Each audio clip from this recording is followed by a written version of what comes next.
दोस्तों, उम्मीद है अब तक आप में से बहुत ज्यादा बस इससे ज्यादा मेरे हाथ आगे ज्यादा नहीं बढ़ सकते दोस्त फ्रीलांसिंग स्टार्ट कर चुके होंगे और कर लेना भी चाहिए। काफी कुछ तो समझा दिया, फ्रीलांसिंग होती क्या है, types of freelance market places, अपने आप को पहचानना, अपनी स्किल को पहचानना, वायर इंफॉर्मेशन, बिड करने के लिए वो जादुई चाबी Fiverr if you want to start as a beginner, फिर जनाब अफादियत आपकी प्रोफाइलिंग की, आपके इमेज ब्रांडिंग की, बड़ी डिटेल से अब तक हम बहुत सारा टॉपिक कवर कर चुके हैं। अब मैं आपको एक डिफरेंट एस्पेक्ट ऑफ फ्रीलांसिंग समझाने जा रहा हूँ। वो डिफरेंट एस्पेक्ट क्या है? उसको कहते हैं आउटसोर्सिंग। आउट क्रिकेट वाला आउट नहीं, दूसरा वाला आउट, बाहर भेजना। सोर्सिंग यानी कि आप अपना काम बाहर भेज रहे हैं। आउटसोर्सिंग का मतलब क्या है दोस्तों? देखिए, इमेजिन आप क्रिएटिव राइटर हो, आप ग्राफिक डिजाइनर हो, आप वेब डेवलपर हो, आप कुछ भी हो, पैसे कमा रहे हो, बस ठीक है, कुछ भी हो। अगर आपका काम बढ़ जाता है तो आपके पास दो ऑप्शन होती हैं। जाहिर है, बढ़ते हुए काम को संभालना भी तो है ना।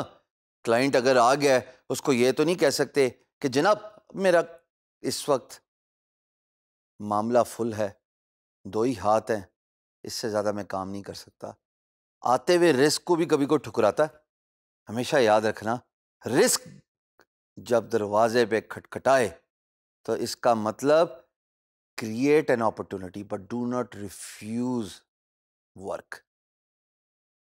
रिस्क आने का मतलब यह है कि अल्लाह पाक की खास रहमत है कि आप उन चोजन वन में से है जिनकी बिड का रिस्पॉन्स आ रहा है, जिनको फ्रीलांस से काम आ रहा है, और उसके बाद आप अपॉर्चुनिटी क्रिएट करें। दो तरीकों से आप अपना काम बढ़ा सकते हैं। एक ज़रा मुश्किल रास्ता, अगर आपके पास पैसे हैं तो एक या दो एम्प्लॉयज़ हायर कर लीजिए। एम्प्लॉयज़ हायर करने के जो सिर्फ लवाजमात हैं, उनमें से एक लवाजमात तो ये है कि जनाब उसको मंथली सैलरी देने पड़ेगी। क्या आपके पास इतने पैसे हैं कि आप अपने एम्प्लॉय को माहाना तनख्वाह दे सकें? टिपिकली आप में से बहुत सारों का आंसर होगा नहीं। तो फिर क्या किया जाए? किया ये जाए जनाब कि जैसे फ्रीलांस मार्केट प्लेस पे आपको प्रोजेक्ट नजर आए, और एन मुमकिन है कि प्रोजेक्ट पोस्टर यानी कि एम्प्लॉयर उसने भी काम लेके अमेरिका से, वेस्ट से आपको on a freelance market place outsource किया। आप भी ये काम कर सकते हैं जब आपकी वर्क प्लेट ग्रो कर जाए, यानी कि खाना जितना प्लेट में आ सकता है उससे ज़्यादा तो आप खा नहीं सकते, लेकिन आप औरों को तो खिला सकते हैं। तो जब प्लेट एक्सपेंड होती है, इसको आगे जाके हम डिटेल से डिस्कस करेंगे कि प्लेट कब एक्सपेंड होती है, तब आप औरों की फिक्र करें। उससे ये है कि आपका रिस्क भी बढ़ेगा, और ये थोड़ा सा रिस्क, इंग्लिश वाला रिस्क, RIS के लेना पड़ेगा। आउटसोर्सिंग मंथली सैलरी डिमांड नहीं करती। आउटसोर्सिंग किसी भी किस्म के बेनिफिट्स यानी कि हेल्थ बेनिफिट्स, इंश्योरेंस सर्विसेज, ये भी डिमांड नहीं करती। आपका वो एम्प्लॉय ही नहीं है जिसको आपने आउटसोर्स पैनल में सेलेक्ट किया हुआ है, तो आपकी कोई जिम्मेदारी भी नहीं है। अगर काम बढ़ गया तब आप वो काम उनको देंगे, अगर आपका काम नहीं बढ़ा तो आप खुद ही अपना काम करते रहेंगे। आप तो फ्रीलांसर है ना। ये मॉडल दुनिया में बहुत पॉपुलर हो गया है कि when your work plate grows, please expand it to the outsourcing.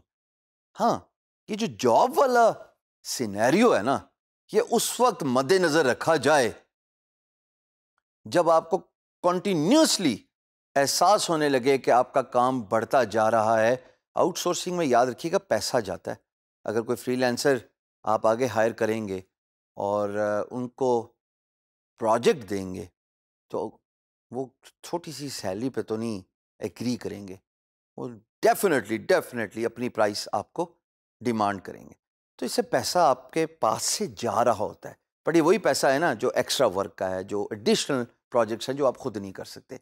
Imagine कि अगर आपको कॉन्टिन्यूसली ये एहसास हो रहा है, ये नीड फील हो रही है कि भाई अब तो किसी को परमानेंट ही रखना पड़ेगा वरना आउटसोर्स में तो पैसा निकल ही जा रहा है, half of the price is being spent on the outsourcing, तो फिर आप एम्प्लॉय रखने के बारे में सोचें, क्योंकि उसको मंथली सैलरी डेफिनेटली कम होगी as compared to the money जो आप आउटसोर्स पे खर्च कर रहे होंगे। ये है जनाब आउटसोर्सिंग का कॉन्सेप्ट।